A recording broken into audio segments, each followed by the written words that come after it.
सबैभन्दा बढी युवा उम्मेदवार छन्। यो देशमा एक युगपछि त्यो मौका आएको, यति धेरै युवाहरू एउटै पार्टीमा जम्मा भएको यो पहिलो पटक हो, त्यसकारण घन्टीमा भोट। सबैभन्दा धेरै महिला उम्मेदवार हामीले उठाएको हुनाले घन्टीमा भोट। सबैभन्दा धेरै पार्टीभित्र जेन्जी नै उम्मेदवार, जेन्जी पुस्ता सबभन्दा धेरै उम्मेदवारै भएको हुनाले पार्टी घन्टीमा भोट। शहीद परिवार पनि समावेश भएकाले घन्टीमा भोट। घाइतेहरू पनि उम्मेदवार भएका कारणले घन्टीमा vote. Doctor, engineer, chartered accountant, role model, कवि, कलाकार सबका सब यसपटक परिवर्तन गर्छु भनेर आएका हुनाले घन्टीमा भोट। कुनै पार्टीका हिसाबले भनेको होइन मैले। यो मौका इतिहासले पहिलो पटक दियो। पहिलो पटक भनौँ या धेरै एक युग पुरेर सुरु भएको थियो। सायद बिपी कोइरालाको पालातिर यति धेरै युवाहरू राजनीतिमा लागेका थिए।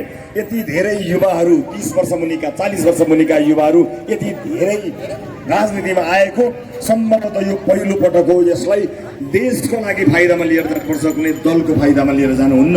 र हामीले गलत गर्यौँ भने 5 वर्षपछि जुन घन्टी अहिले बजाउनु भएको छ त्यही घन्टीले हामीलाई बजाउन मिल्छ।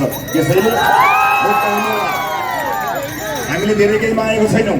5 वर्ष स्थायी सरकार बनाएर हामी देखाउँछौँ कि सुशासन कसरी हुन्छ, भ्रष्टाचार नियन्त्रण कसरी हुन्छ। काङ्ग्रेसले एआईमा चलेको पैसा भनेको छ नि, छानबिन रासोपाले गर्छ।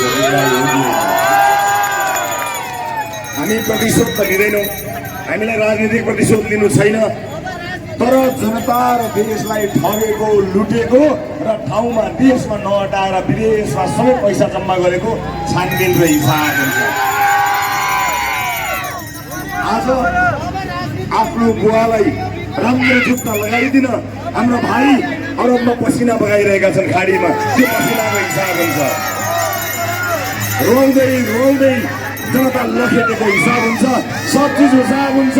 21 गते मतपत्रमा घन्टीमा छाप लगाएर यहाँहरूले नयाँ इतिहास लेख्नु होला। सबको जय होस्, जय देश, जय घन्टी, जय घन्टी।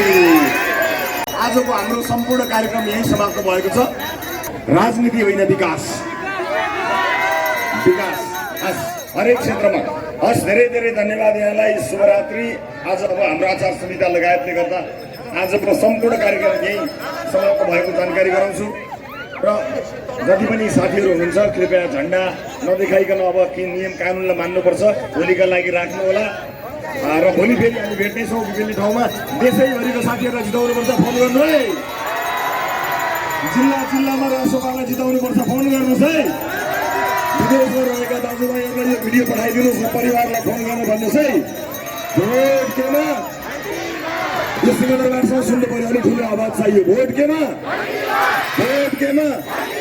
जय जय घन्टी।